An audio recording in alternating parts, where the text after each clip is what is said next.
I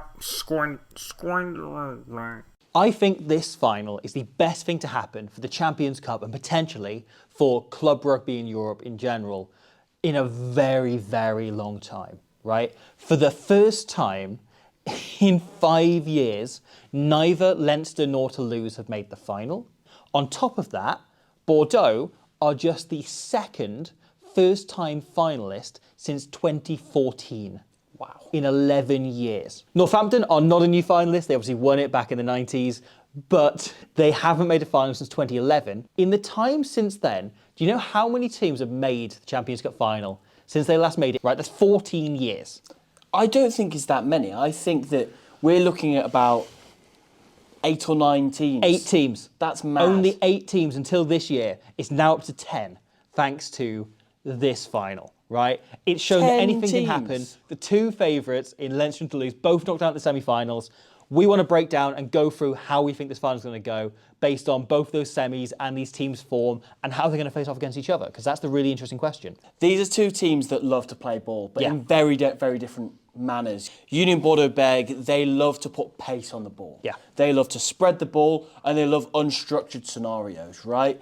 Northampton kind of are a bit of everything when it comes to attacking rugby. They've got such a well-managed kicking game. A lot of that coming through Finn Smith, who's got a feel for a game as good as any fly half in Europe. Yeah. And it's got him on the Lions tour because of that. And from the back of that, like, they're so good at organising an attack and figuring out what is needed in what particular scenario. Yeah. Bordeaux love to roll the dice and just back what they do, even though it is pretty batshit, that it's going to be the correct thing eventually. Whereas Northampton are a bit more measured in the way they like to attack. Both of them just superb to watch. These are 2 of the top 4 teams in all of club rugby in terms of the number of tries scored when they win, right? When they lose, maybe something goes wrong, whatever. But when Northampton win, they generally score about 6 tries. When Bordeaux win, they generally score about 6 or 7 tries, right? Like, they are teams that score an awful lot. I think only Toulouse are above them. And Bath and Bristol are like up there as well. They've had very, very good seasons on that front. However, when they switch it on, they go. But as you say, the really fascinating thing about these teams is that they play really expansive, really attacking rugby, but they do it in such different ways. There's a stat I want to throw out, right? That Bordeaux play to width, right? So to the far touchline from wherever they are from a ruck, more than any other team in the top 14, right?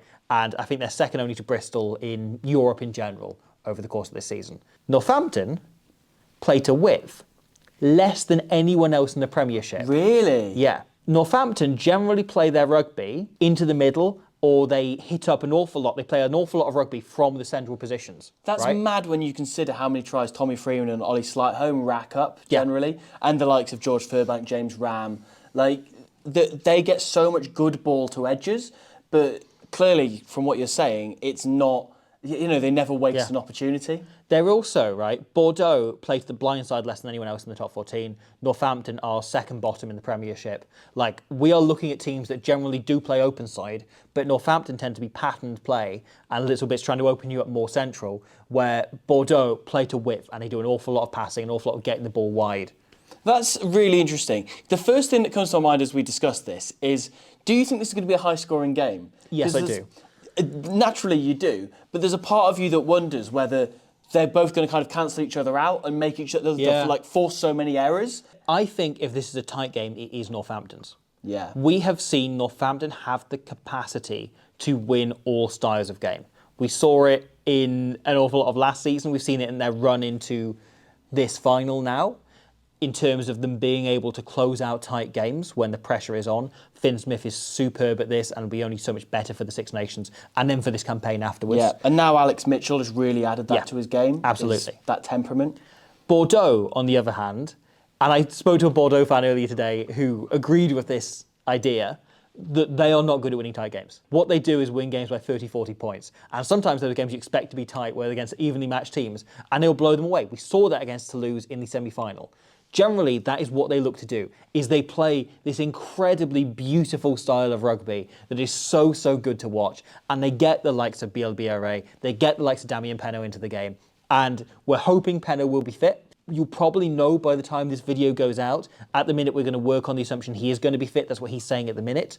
One of the interesting questions that might be raised is, does Damien Penaud play the same way if he's being rushed back from an injury? They're saying he probably, in general circumstances, would be fit for next week, but they're going to try and rush him back 1 week early to play. You have to manage Damien Penaud a little bit differently, because most players you have to judge on the assumption that they'll get tackled at some point during the game. Yeah. Whereas Damien Penaud, he probably won't. Yeah. So he'll probably be all right. But yeah, hopefully he'll make it through. As I say, we'll judge as though he will. Yeah. Now, in terms of stylistic differences between these two teams, particularly in the back line, I mentioned Finn Smith earlier, his game management and his attack management. I think his game management is so good that often I certainly can get guilty of underrating his attack management, even though they are the most fluid attack in the Premiership, Northampton. And he's the mastermind behind it. He's the caller of the shots. He's the matador of this team, right? He's the centrepiece. Whereas you instead then look to Matteo Jalibert on the UBB side of things. And Jalibert is a maverick. Very different player to Finn Smith, even though what they probably would say is their best attributes would slightly line up. Sure. But Jalibert loves the ball in and out of his hands. He loves to get the ball and get himself involved as much as he physically can. And the main thing that strikes me about Jalibert is when you watch back Bordeaux's games is how little he kicks the ball. Yes. Especially in structured play, he virtually never kicks the ball. That pretty much all of the times when he kicks are on spontaneous decisions. Yeah. So the space in behind, or it's a cross field, or it's a chip kick, whatever it is, rather than like off exit plays, off kicks for territory. In the middle third, they like to run the ball a lot of the time. In their own 22, they like Maxime Lucu to just take on all of the sensible decision making in a very hectic backline. This is the thing, right? That Bordeaux are not up there amongst the Sales and Ospreys of teams that kick the most off 9, and yet they are right up there in terms of the percentage of their kicks that come through the scrum half. They are one of the top 3, I think, in the world, because they put everything, pretty much, unless it's a kick tennis situation and they're forced into it, into Maxime Lucu. He is the one who runs their game from a tactical point of view, allowing Jalibert to run their game from a fluency attacking point of view, right? Yeah. So Lucu is the most important cog in this machine. He is the thing that keeps it turning. And Jalibert is the thing that makes it sparkle and look beautiful. But ultimately, all of this sits on Lucu, where with Northampton, I think, yes, you point to Finn Smith, and yes, you talk about the importance of him, and you talk about Alex Mitchell's grown that area of his game, but it is much more of a collective effort. We see the likes of Fraser Dingwall and Rory Hutchinson coming in and running plays. We see them coming in and kicking the ball. We see George Furbank when he's at fullback, James Ram when he is coming in and operating as an extra fly half, particularly Furbank doing that. We've seen Tommy Freeman do it for them this season as well. And that gives them so many more options. And it means they are much less likely to, if they pick up an injury there, or perhaps something happens, whatever, even if he's just trapped at the bottom of a ruck, right? You can see Bordeaux sometimes, particularly when they're in their own half, slow down if they don't have Lucu available. They have put so much of the weight on him because him managing all of that allows the other players to just play their natural games, right? 100%. And you don't want Jalibert thinking about game management, right? Yeah. He's not Roman Untermack. He's not that kind of player. He's an entertainer. That's what he wants to do. You want him doing that. You want him playing off the cuff, right? Yeah. You want him reacting to stimuli around him rather than thinking about the overall match, right? You want to think about the moment, not the match. Yeah. I think there are two sides to Union Bordeaux-Bègles in terms of what they do with the ball.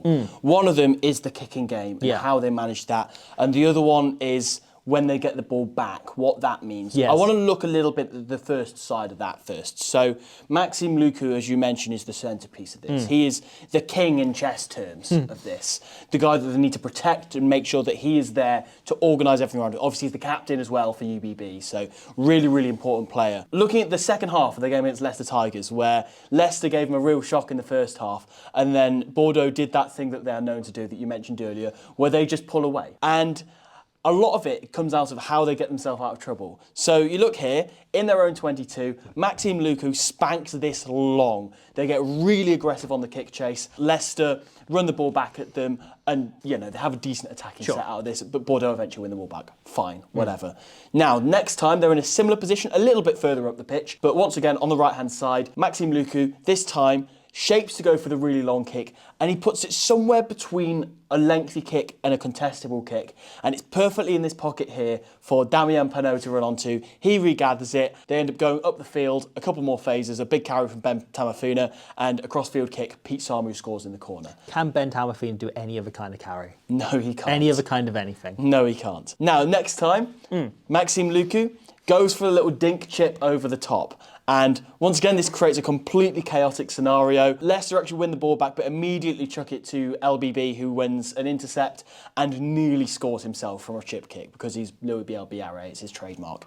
And finally, there's this one here. Leicester at this point are second guessing what Lucu's going to do in terms of his kicking game because he's gone for one kick on each kind of like depth or shallowness, let's say, in this half. And then he goes for one which is completely different, like a muddle of all of these.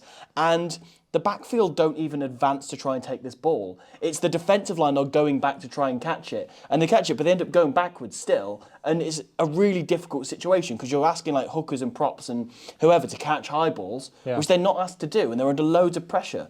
So Lucu's kicking game is just one of those things that you can adapt to it, but he will find a different way around it. And if you try and adapt to all of them, then Jalabert is going to kick it across the field, or he's going to run himself, or chip it in behind. And I think it's just so difficult because you have to stay so switched on for the sensible kicks Lucu does, and then the complete crazy stuff that Jalabert can pull out the bag at any point. Yeah. And you've also got to look at how their pack set up to play. Yeah. Right? Which is that they have not, in top 14 typical fashion, gone for the biggest boys possible. They actually have one of the lowest collision percentages in the top 14. They are not looking at that, right? What their pack is set up to do is to ball, to play, right? One stat that I think is fascinating that they've made the Champions Cup final and are sitting second in the top 14 with this is they currently have the lowest lineup, or second lowest lineup percentage of any team in Europe to Zebre this season. Right? So that's one area Northampton can really target them, really go after them, is the line out. But you look at the players they pick, and they often put Guido Petty in the back row, and you see Pete Samu, obviously. They are players who are, A, really quick for their positions. Ben Tamafuna aside, but he can really carry. And the other thing he can do is pass the ball, right? And so one thing they really like, and we saw this in the lead up to Pete Samu's try itself in the semi-final, is often if there's a turnover, if there's a loose ball, what we see is generally, Bordeaux play quite a heavy backfield. One, so they can run the ball back. Two, so they can just cover a lot of ground. But this also means if there is a turnover, and a lot of their pack are in there to win turnovers, to really target the breakdown, they go for turnovers rather than slow the ball down almost every single time. What we see is these backs, be it BLBRA, be it, likes of Burros, sprinting in from the back, and they will throw these massive, 20, 30 metre passes from the forwards. And they trust them to do it every time to get it into their hands as quickly as possible. And they want to get the ball as far away from the breakdown as possible. As far away from the point of kind of contagion where the most players are together. And typically, right, it was an old Eddie Jones tactic that if there's a knock-on, if there's a turnover, you get the ball to one of the half-backs or the full-back as quickly as possible and they can weigh up the situation. What we see instead with Bordeaux is you give it to the closest person there and they will throw it as far as they can. That's it. There used to be an old adage about this, which is 2 passes away from contact. But I think it's changed a little bit now that one long pass will do it, will do the job. As long as someone's in enough space that they can physically throw that pass, that's all that's needed. And why would you go looking for your halfback when instead you can find and build a pack who can deliver those passes flawlessly to a BLBRA, to a Penaud? That's so much quicker. Yeah. If you look at basically any game where Bordeaux have won, you will look at most of their tries come off transition ball. That is what they want. Their whole game, and this is the other half of what I was on about earlier, about how they attack. Their whole game is structured around how do we get ourselves some transition balls. So that is turnover, that is kick return, it's loose balls, it's breakaways, right? That is what they're after at all times. Sometimes it's kicks in behind, so you look at this one, Leicester drop the ball here, Damien Penaud immediately puts in a low scudding kick, Louis Bielbiaré scoops up from the backfield and scores, right? You look at this try once again scored by Louis Bielbiaré, where they get the ball back and immediately they look up, move the ball, put pace on it, right? So his try at the start of the second half. I think this is one of the most fascinating moments of Bordeaux rugby that we've seen. Do you know the story that Jalibert told about this, I believe, to Midi Olympique a couple of days after the game. About his second try against Toulouse. Beep Beep's second try. Yes, go on then. So, Jalibert told a story about this, right? He obviously takes the kick off, he catches it himself, and he was intending to kick the ball. He then hears a call from Louis Bielbiarré, and they talked about this afterwards, and Bielbiarré is telling him to kick it downfield because Toulouse's chase has been so aggressive, there's space in the backfield for him to chase after, right? Jalibert mishears him and thinks he's calling for the ball. And so, ducks out the tackle and then goes, oh, he's right, this is on, and goes to give it to him. Bielbiarré is completely surprised because he's getting ready to chase the kick. He's already got up to full pace. And so he's then able to follow up and sprint as though he was chasing the kick, when actually what he's done is now received the ball. And he then does that like stutter and step and completely does Paul Grau, ruins his reputation Humiliates single-handedly. him. And then links up with Pete Samu, who again puts him over for that lovely return ball, over for the try. It is a moment of improvisation, but it's also a moment of two players who know each other intimately. And Jalibert knows, right, if Beep Beep is calling for this, then he knows something's on. Yeah. So I will overrule my own decision and give it to him. Equally though, Bielbiarré is always adjusting to what Jalibert's doing. Even when he's called for one thing and he can see him shaping to do another, he's still able to adjust and slow himself down just enough to be behind the ball. There's often like a kind of competitive nature between those two because they're both such entertainers. Yeah. And, love playing together, clearly, that when one of them does something insane, the other one kind of doubles down and goes, oh, that's how it is it? Now I have to do something crazy as well. What I was saying earlier about them trying to play off transition ball, the downside to this, and very much the side that Northampton will try and expose, is they are addicted to that. Yes. You'll often find that if there is a kick that lands within an inch of touch, they will try and keep it in. They will try and play. So this example here, Beep Beep does that, tries to keep it in, and Leicester win the turnover straight afterwards. There's this example here. Jalibert does it on his own try line. That if you are Alex Mitchell, if you're Finn Smith or you're James Ram, that is where you're looking to put that ball, and you're looking at firing the likes of Josh Kemeny, Henry Pollock after those, because they will be able to pick up some scraps. Yeah, and that is so interesting in particular because of how Northampton played in the semi-final. And if you look at their kicking game, it was one of the most brilliant and fascinating kick strategies I've seen devised in quite a long time. The way they adjusted their usual kicking tactics to particularly target Leinster. And the fascinating thing is, I think so much of that applies to how they will look to target Bordeaux. And I think the challenges are slightly different. So obviously, Leinster's core strength, or one of their core strengths, right, is the boot of James Lowe and Sam Prendergast. Right? And that basically allows them to single-handedly, because they have so much distance on their boots and they're incredibly accurate as well, win these kick battles single-handedly, right? So what Northampton looked to do really smartly was, one, they changed their backfield up. They kept their wingers in the main line and instead dropped Finn Smith and Alex Mitchell back as the wingers. So it meant that they had their most accurate and their smartest kick tacticians in the backfield alongside James Ram. And we see that most notably on Tommy Freeman's first try, right? Where Finn Smith is in the backfield, he's playing as a left winger. And you see Alex Mitchell was there a moment earlier as well. They're using those halfbacks in that backfield role as extra fullbacks in order for them to be experts in this kick tennis game, and because they've got the biggest boots as well, right? Yeah. And in order to keep the ball away from Prendergast and Lowe, we saw them constantly kicking to the wings. And they weren't looking to put the ball out. They weren't looking for touch. They were hanging the ball on those touch lines. They were kicking it long, trying to turn the wingers and make sure the people kicking it back were Hugo Keenan, were Tommy O'Brien, right? And if possible, anyone else dropping back. At worst, James Lowe's got a bad angle to kick from. Exactly. Because he's right next to the touchline. Or Prendergast has. Yeah. And we saw that plenty of times. We saw them catching Prendergast out and then Prendergast not having much time because they're able to put pressure on him because they're turning him, right? So they looked for those touch lines because, one, it allows Leinster no control over the kick tennis. It is properly the tennis strategy of you hit the ball to the corner so your opponent runs back and forth, back and forth, back and forth. Exhausting, right? yeah. Exactly. And all they can do is hit the ball back to you generically and you're in control, right? And so what we saw them then do was one of two things. Either they kicked it back down that touchline, or if they chose to run it, they would spread it to the other wing. And this is something we saw come up over the course of several attacks. This one doesn't ultimately lead to anything, but they do get into the 22, even if they don't score any points from it eventually, because they managed to get a really dominant carry down the opposite wing, having targeted that one and caused the winger to drop back and created this game, right? So they both nullified Leinster's kicking game by taking their two best kickers out of the match and also allowed them to open up so much space by putting Leinster in positions where their weaker kickers were only able to kick the ball back because they knew they'd get isolated, they knew where they were trapped on their own, and that's what they want to do to Bordeaux, right? Bordeaux will play from anywhere, so what you want to do is try and put them into situations where if they do play from anywhere, they're going to get turned over. They're going to get really targeted, they're going to get smashed. Northampton won't mind too much if Louis Bielbure has lots of touch of the ball, but he's forced to kick on all of them, right? And he's forced to kick long, and rather not than that little kind of grubbers kick that he does for himself. Yeah. Same with Damien Pinot, same with Burros. Like, this is what they want to be doing, is putting those players in situations where they are forced to kick the ball. They want to be making sure that they're kicking on their own terms. Same thing they did against Leinster incredibly smartly, right? Was they would kick for those tram lines, they'd look down those sides whenever they had the ball, basically.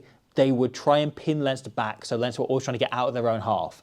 And if they don't have someone who can automatically get up to position 22, then that's much harder to do, right? And none of those, Penno has a pretty big boot on him, you know, as does Burros. Like, they've both got decent boots on them, but they're not James Lowe and Sam Prendergast. They're not that sheer, like, booming boot. So that becomes the other side of this, is they don't have to target and watch out for anyone the same way. They probably can afford to run this same tactic, but be a bit more general about it, right? Double down on it. They probably need to kick the ball a bit more to try and pin Bordeaux back a bit. And you want to make sure that those players are isolated whenever they get the ball. They don't have the time or space to open up and counter-attack. 100%. And also, the other side of this is the way that Northampton kick is very tiring as a forward or somebody in the midfield, when you're constantly second-guessing where they're going to try and put it next, who's the next person you have to mark, how to not switch off in front of them. You look at that first try that Tommy Freeman scored in that semi-final. Finn Smith starts just outside of the eye line of Josh van der Fleer, and he knows he's been going back and forth for ages. He's been doing shuttles and comes from outside of his eye line and sees a kind of vertical gap, because the next closest person to van der Fleer is about 5 metres further back than him. So it's a big dogleg in that defensive line, and he shoots through. Tommy Freeman's cheat line on this is absolutely superb. He calls for the kick through, and James Lowe, he has a head start over him, and he beats him to the ball and he scores the try. It's going to be one of the really interesting things in the first half of this game, in order to tell where it's going and how Northampton are going to play it, is where does Alex Mitchell defend? Because if he is defending in the backfield, that probably implies they're going to kick an awful lot. They want him there for tactical purposes, and they're perhaps more thinking about limiting Bordeaux through their kicking game rather than just covering the ground and trying to stop them with their raw defence. I think one more thing that I think we need to talk about for both teams is their structured attack. Because I think particularly for Northampton, this is a huge thing, but also it was a big part of Bordeaux's game in that semi-final, what got them a load of their tries, you know, because Toulouse were clearly alive to the fact that this is how they like to play. But once again, it's a whole different thing defending it, you know. One of the key matchups generally, actually, in this game is Fraser Dingwall against Nicolas Deporter. That you're looking at. Dingwall's a little bit more experienced than Deporter is, but Deporter has that kind of exuberance, and when he gets in a bit of space, he is absolutely majestic and has a really good distribution game on him as well.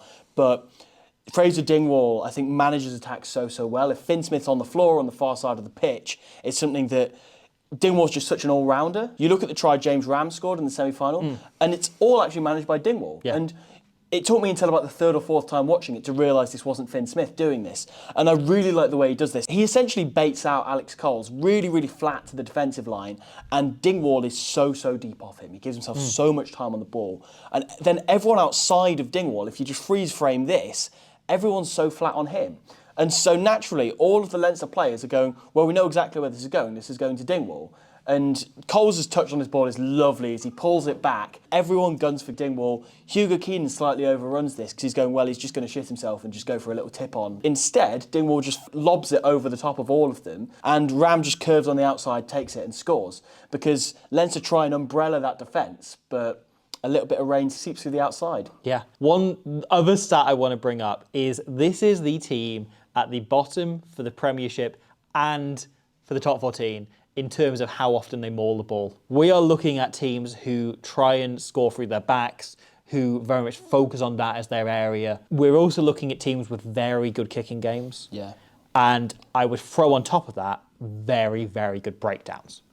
We've mentioned Bordeaux going for a lot of turnovers. However, one thing that really stood out from the final stanza of that semi-final between Leinster and Northampton was the way Northampton continued to attack almost every single breakdown, that they didn't let any go, right? Very aggressive and very brave. And when you've gone through successive defensive sets in the last 10 minutes, you would think you would want guys on their feet because they'll be shattered. Especially because, as well, contesting the breakdown, it increases your chance of giving a penalty away. Yeah. And they were 2 points up, plus they'd conceded 2 tries from tap penalty moves to Leinster. Yeah. And they still went for it. I can only commend them for it. Yeah. Because any team with any sense would have just shat themselves and gone, we're going to leave everything. But that was the way they want to play, right? Yeah. And they are so true to their identity, 100%. so true to the way they play. And that is such a huge factor in how they're going to attack this. I think that might be incredibly significant. We're probably going to see them try to slow an awful lot of Bordeaux's ball down, right? Where Bordeaux are going to go for picking their battles and going for individual breakdowns where they can win a turnover.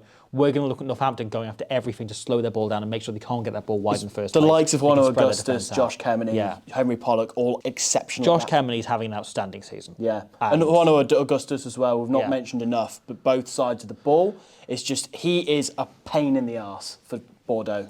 I also think that was the longest any preview of this final has gone before mentioning the name Henry Pollock. Yeah. Because he is the other factor, that little bit of X factor. It feels set up the hashtag narrative for him or Finn Smith. However, at the same time, equally, right, BLBRA is the form player on the planet with RD Survey as kind of the other shout, right? They're almost definitely 1 and 2, I'd say. Sure. You know, Aoife Wafer probably gets a shout as well. Sure. But they're right up there. He has been unbelievable this season. Honestly, in terms of producing something out of nothing, I have seen very few players who can do it more so than him. Sasha Feinberg Gozu actually deserves another mention as well. Yeah. Well, I don't want to get caught up in this, right? Because I will mention Kieran Williams. But the real standout thing about him is that you cannot switch off for a second. And ultimately, Northampton could get everything we talk about tactically right and nail all of it. And then, having been 5 points ahead, BLBRA gets the ball once in space. And bam, you're done. You've lost the final. It's the range of tries from 90 metres and tries from 5 metres. Yeah. It's just the nose of the try line that he has is next level. The try that he scored, the first try that he scored in that semi-final as well, it was just so nicely managed by Bordeaux, with him just holding his width on the wing so nicely here. Pinot comes around and deliberately puts himself outside the second defender in Peter Arkey, and Jalabert spots this really, really late and just runs an inside line off Pinot because he knows Pinot's not going to tip the ball back inside to him because it's not very good play if he does, but he has to hold a defender, and it essentially just turns this from a 5-on-2 into a kind of 6-on-3, I guess. Brilliant by both centres as well, Deporter and Moafana, who we've not even mentioned once in this whole thing.